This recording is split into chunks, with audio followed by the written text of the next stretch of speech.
안녕하십니까. Greetings, I'm Dr. Son Young-hee of eGood Dental Clinic. Today I'm going to talk about basics of sinus surgery. This is going to be an introductory session. When we think about sinus surgery, 우리가 생각을 해보면 사이너스 서저리라고 하는 거는 이렇게 굉장히 the sinus is actually filled with just air. And as shown, graft material is used to regenerate the bone. Within the air-filled cavity, bone is regenerated, and this refers to sinus surgery. Let me show you a different case. Extraction is done, and when implant is placed without penetrating the sinus membrane is detached, bone graft is done, and implant is placed. After implant placement, loading is applied, and the sinus floor's outline is reformed within a sinus cavity. This is what we as sinus surgery. Let's look at objective diagram. Within the sinus, membrane is detached and space is secured, and in that space, graft material or blood-filled cavity is formed to regenerate the bone. This refers to sinus surgery. In the past, it didn't really receive limelight, but with the introduction of implant treatment, it has become mainstream and it is gaining a lot of attention.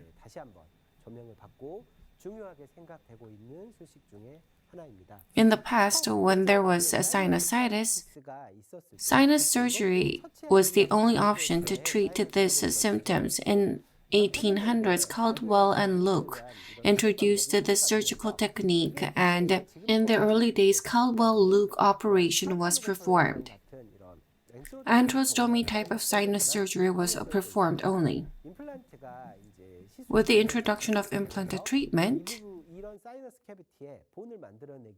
surgical techniques to regenerate bone within the sinus cavity became introduced. In the early days, osteotome was used for sinus floor elevation. In 1976, Dr. Tatum talked about sinus lift in Alabama. In 1987, Dr. Tatum reported of lateral wall approach and crestal approach for the first time, and it has continued since.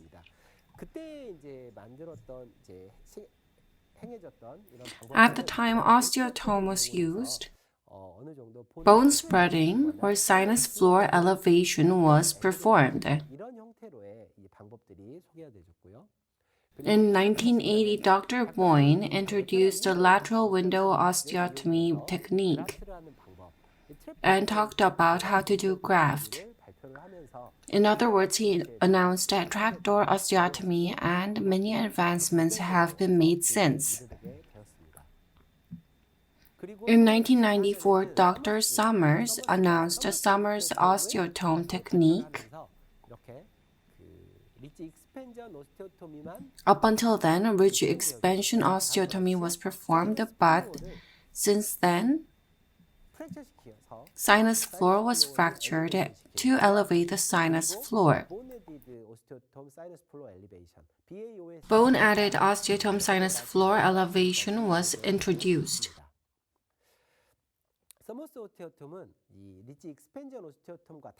Summers osteotome is unlike a ridge expansion osteotome. It's flat and concave.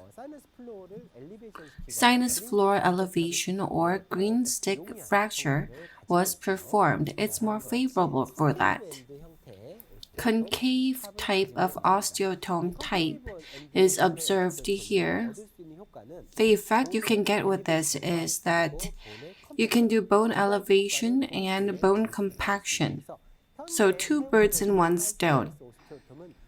Sinus osteotome that are used these days, most of them have concave form. Next, I'm going to talk about BAO-SFE, bone-added osteotome sinus floor elevation. Summers osteotome is used to fracture sinus floor, and within the sinus, bone is added sinus floor is elevated, and using this, bone regeneration is achieved. This can be done at the same time as implant placement. You can do staged approach. You can do sinus floor elevation and generate bone, and then do implant placement. You can do two kinds of approaches with bone-added osteotome sinus floor elevation, or BAOSFE. However, most of these techniques come with side effects. One of the most common side effects is that the patient suffers. Because osteotome involves malleting, patient feels a significant discomfort upon malleting. There were ways that forego osteotome. You can lift the sinus floor using these kind of drills, and such techniques have been developed. At first, we only used osteotome. DSR, SLD, AI drills have become available. As for AI drill, it's used for brain surgery. If there's no resistance, the drill doesn't work, so once it reaches the sinus floor, it does not advance further. SCA, SLA lifting have been developed in Austin. There's casket and last kit. Crystal approach has become more safer and comfortable. This is the same for lateral approach as well. Continuous improvements have been made and are still being attempted. Many ways have been devised to regenerate bone within the sinus. The reason is once extraction occurs, pneumatization continues to occur in sinus and vertical height of bone becomes reduced. That's why the sinus lift is performed. The purpose of sinus surgery is to secure space for bone regeneration. Atraumatic detachment of sinus membrane is the key. In the space in between, we need to make sure the detached membrane does not stick as well, so you need to make blood-filled cavity or put bone graft material here to maintain space. And within the space, we need to regenerate bone. That is the most important concept that we should bear in mind. Second, around the implant, there needs to be ideal bone shape. Bone graft material needs to be placed within the secure space. If there is sinus membrane perforation or if the bone graft does not surround the implant properly, then we won't get ideal results. As shown around the implant, there needs to be bone graft material, or else bone will not be regenerated.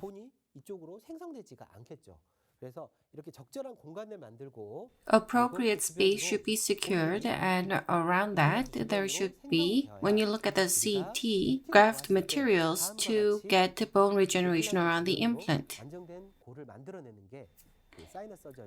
The goal of sinus surgery is to get stable bone regeneration. In order to secure sufficient space, doing sinus membrane elevation without sinus membrane perforation is the key, and maintaining the space is also very important. If you look at the 4 different examples, at a glance we can see which is most ideal. As shown in number 1, around the implant, appropriate bone graft materials are positioned and the elevated sinus membrane is well maintained. That is the goal we are heading for. As shown, if membrane elevation is only done on one side or incomplete, or if there's perforation and scattering of bone graft material, then it would lead to less than ideal situations. The first is most important.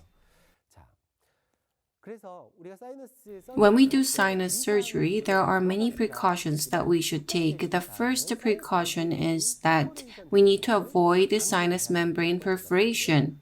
Second, we need to minimize the surgical trauma. That is very important. When there is membrane perforation as shown, it can be baffling. In order to manage membrane perforation, additional techniques may be necessary, and the extent of surgery may become increased, and as shown, post-operative swelling can be experienced by the patient. The surgical time can be extended as well as surgical field.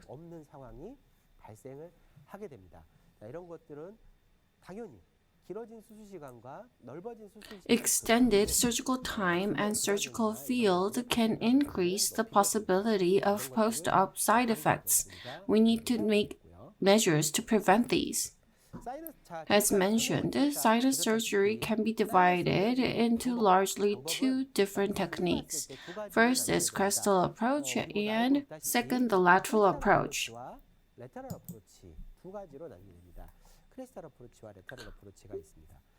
When to do crestal approach or lateral approach?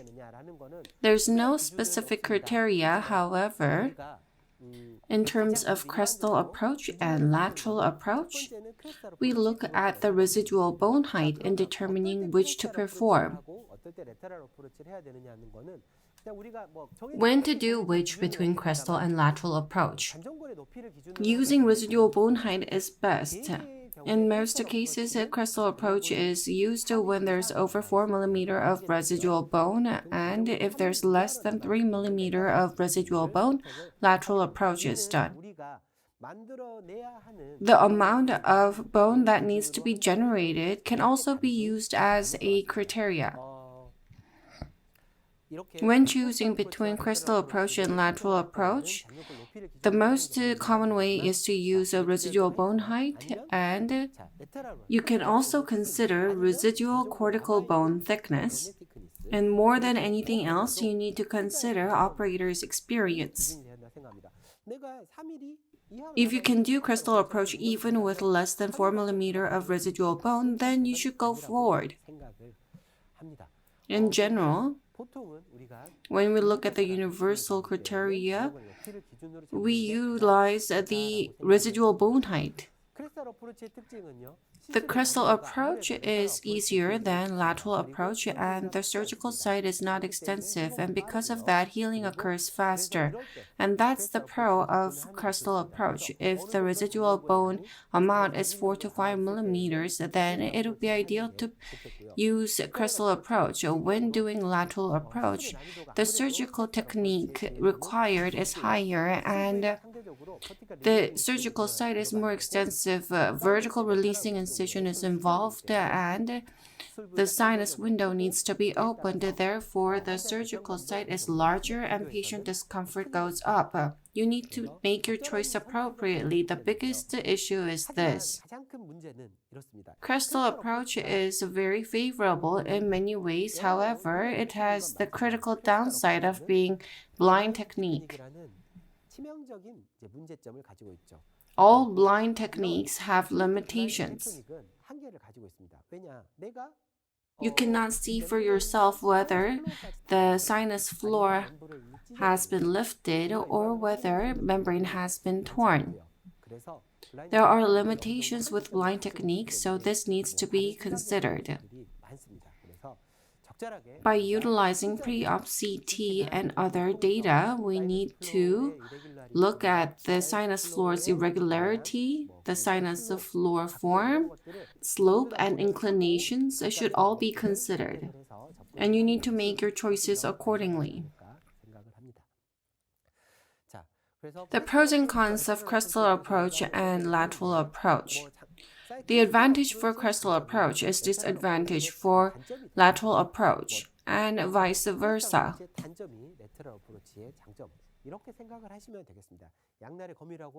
It's a double-edged sword. What we need to think about is that you cannot utilize just one technique for all circumstances. Depending on the patient's situation, we need to choose the appropriate procedure and apply it. Crestal approach is done using two different kits. You can use osteotome or also use CAS kit. 캐스터 어프로치 키트를 통해서 할 수가 있겠고요. In the case of lateral approach, you can use the conventional tools like burr and sinus curette 사이너스 to do lateral approach. 레터럴 어프로치를 할 수가 있겠고요. LAS kit would help you do lateral approach more conveniently. 키트를 통해서도 할 수가 있겠습니다. 자, 처음에 Let me first explain about osteotome. Honestly speaking, we rarely use osteotome when doing crestal approach. However, you need to have it. If you do not have it in your store, then you'll not be able to respond to situations where it's necessary. Personally, if you think you're going to do sinus surgery, then I think it's mandatory that you have it. The osteotome kit sold from Ostem consists of concave osteotome or Summers osteotome. There are 5 of them. And there are also 5 expansion osteotomes. 10 osteotomes and mallets consist the kit. In the case of sinus surgery, concave osteotomes are mostly used. In the case of convex end osteotome, this is not used to fracture the sinus floor. As shown, expansion is done or compaction is done using this. By doing compaction in soft bone, we can get better primary stability. This will be addressed a little while later. In the case of convex osteotome, this is used for expansion. It does not penetrate the sinus floor. In the case of concave end osteotome, it penetrates and elevates the sinus floor. The concave end osteotome is used to fracture the sinus floor, and there's also mallet. There's metal mallet and plastic mallet. Simply speaking, the head of the mallet, whether it is made of metal or plastic, that's how we differentiate it. The mallet with plastic head is much more stable and patient experiences less discomfort. Osteotome can be used, as shown. Second, lateral approach. Sinus curette is used here. There are 5 sinus curette set that is sold from Ostem, and they serve different purposes. If you look at the sinus curette kit sold from Ostem, this is a very good sinus curette kit. I currently use this kit as well. At first, people use freer elevator and small freer elevator, on the other side of which is bone graft carrier. These are used mostly in the beginning. There are 2 curette for anterior part elevation, and there's membrane separator and curette with bone packer.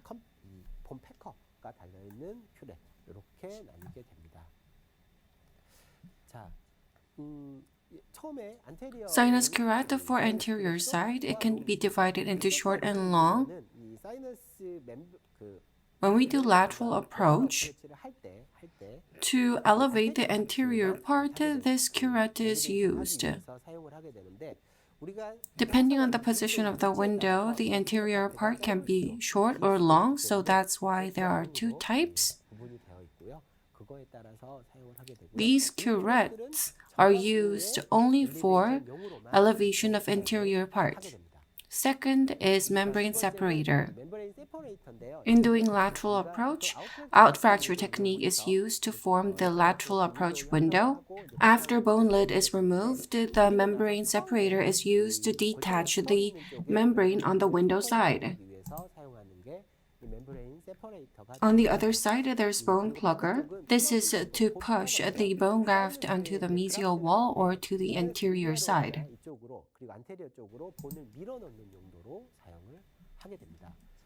As shown, when we begin, these areas, when trying to detach them, membrane separator is used. Next is freer elevator. This is most basic. This is a smaller version of nasal freer. There's flat end and concave end. At the beginning,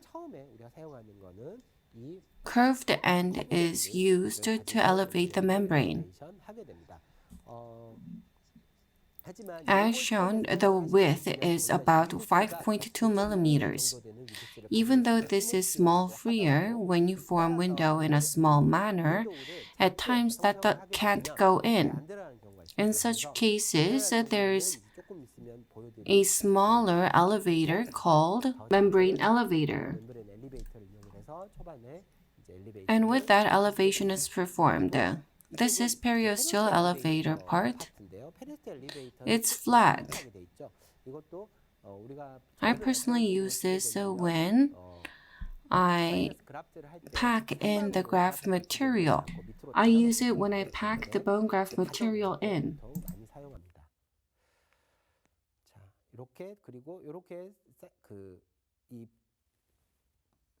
This is the flat end. Using the periosteal elevator, out fracture is performed. Curved end is used to push the membrane. I detach the membrane. This is the final tool. There is bone carrier and membrane elevator on one side. It's a spatula type. You carry the bone graft material to do bone graft. And on the other side, when the bone lid is small, or if you want to do membrane detachment more accurately, you can use membrane elevator. When I do lateral approach to do sinus membrane elevation, I use this tool most frequently. Today we talked about the overview of sinus surgery and the tools used in sinus surgery. There are lots to discuss, and if you're interested in more specific details, I hope you come to the seminar and have a discussion with me. Thank you for watching.